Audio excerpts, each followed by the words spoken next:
shortage is because these girls are getting degrees Listen for to a this right day. quick, They y'all, and have we're gonna no get into empathy, it. no sympathy for nobody. Then their attitudes are stink as hell. And then they quit because nurse life is not what they thought. They thought nurse was gonna be, oh, I was gonna walk around in cute little scrubs with Crocs on and get a $3,000 check. And then when they realize they actually gotta help people, now they wanna quit.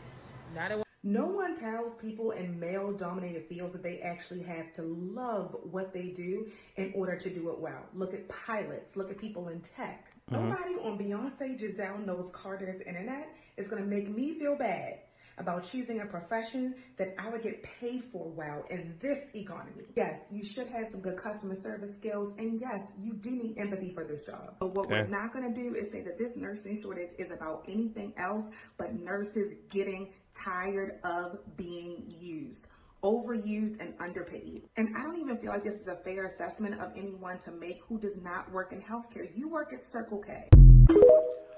Okay, now one thing we have to go with off the bat is we don't want to bash people for where they work, whether you feel like your job is better, career better, company better, whatever it is. We can't bash people for where they work at. Also, I feel like to a degree they both were right and they also both were wrong. Another thing that we tend to do that we really got to get out of the habit of doing is giving a sweeping statement to cover a problem. How she said at the end that this shortage isn't anything other than nurses feeling like worn out, underpaid and etc. Plenty of nurses probably do feel worn out and underpaid. We cannot say that all nurses feel that way. The way that the other one was saying that the nurses are just showing up to get a check because they thought they was going to be walking around looking cute in the scrubs, probably what they see on social media. We also can't say that all nurses is thinking that. We, as a people, have to get out of the mindset of creating these sweeping statements to cover a problem, because it's always a million problems that equals up to one massively problem. However, to give you a rundown of what just happened, the first chick was a nurse, and she made that video that we watched, and then the second chick made a stitch of this video that super blew up and went viral. The second chick got together with some other females, and they called corporate on the first chick, and the first chick has gotten fired from her job for making the first part of the video that we just watched. Now, everybody's giving their opinion, so I'm doing the same as a content creator. This is just my line of duty. This is, what I got to do to get paid, so this is what we're going to be doing. It's really sad to see somebody get fired over an opinion. Now, whether it's right or wrong, it's an opinion at the end of the day, so it really doesn't matter. The way I think isn't the way you think, and the way you think isn't the way I think. And I hate to keep bringing you up. Sorry, Carpe. But shout out my boy Carpe Kicks, my bro. We was just talking about this the other day in a similar situation, which I was going to make a video for actually today. But since this is her rise, I can just get it off here on this situation where it's just, y'all have to stop giving y'all opinion so much. When y'all get these jobs, y'all have to understand, when you go to college for these degrees and when you go through these trainings, these interviews, and all this type of thing, y'all sign this paperwork when you first get these jobs. Now, I don't know if y'all read all that paperwork that y'all sign, or do y'all just sign it to get it over with so y'all can start the job. In that paperwork, especially dealing with nurses and healthcare and things like that, in that paperwork, you're probably signing a code of conduct. And this is probably breaking the code of conduct. You're speaking negatively on fellow coworkers that's not just at your company but in your field. I don't know, like, if y'all understand how the business world works, and I'm starting to think like a lot of people just need to brush up on like the business side of things. But y'all gotta stop taking these moral civilian opinions and codes into the business world, because it doesn't work like that. And you'll see more and more of this happening. You see how she gave an opinion, and the second chick and another group of people banded together and called corporate and then put pressure on corporate to fire her. That's how stuff works in the business world. It doesn't matter what you think. Once you become a liability to this company, to this corporation, to these millions of dollars that you're making, you're gone.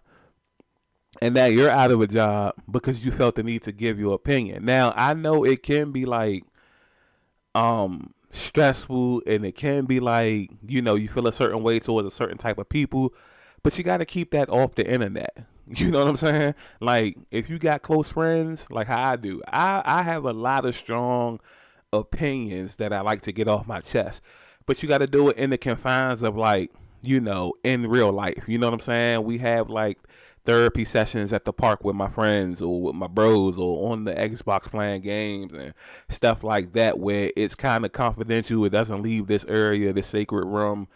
And then when you get back to the business side of things, you learn how to be politically correct. And this is why I always preach being politically correct, because when you are used to not having a filter, or you're used to not having like to think about certain types of people and things like that, this is like the results you normally get. You know what I'm saying?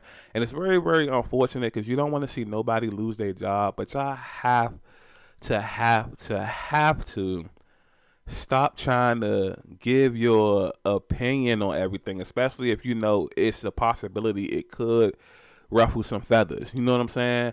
Y'all have these good paying jobs, these high paying jobs. If it's a nurse shortage, you just all you gotta do is do what the second lady did. You call corporate, you put pressure on corporate to respond in a business like manner and see where it goes from there. Now, probably could still lose your job, don't get me wrong. But at the same time, y'all gotta understand, when you got stuff to lose, you can't just be out here saying any and everything, even though it seems harmless and stuff like that. Once you start putting a negative like image or perception on things, you're a liability now, because we have to present. This is people's lives at stake. These are other people, other nurses that you're downgrading that has degrees and credentials. They are taking care of elderly people who are hiring these companies, who are hiring these caregivers and nurses, et cetera, et cetera. And you're downplaying all of that could cause a great amount of problems and lost money, et cetera, et cetera. So yes, they have to get rid of you at that point. You know what I'm saying? Because your risk is not outweighing the potential talent, if that makes sense. So again, very unfortunate.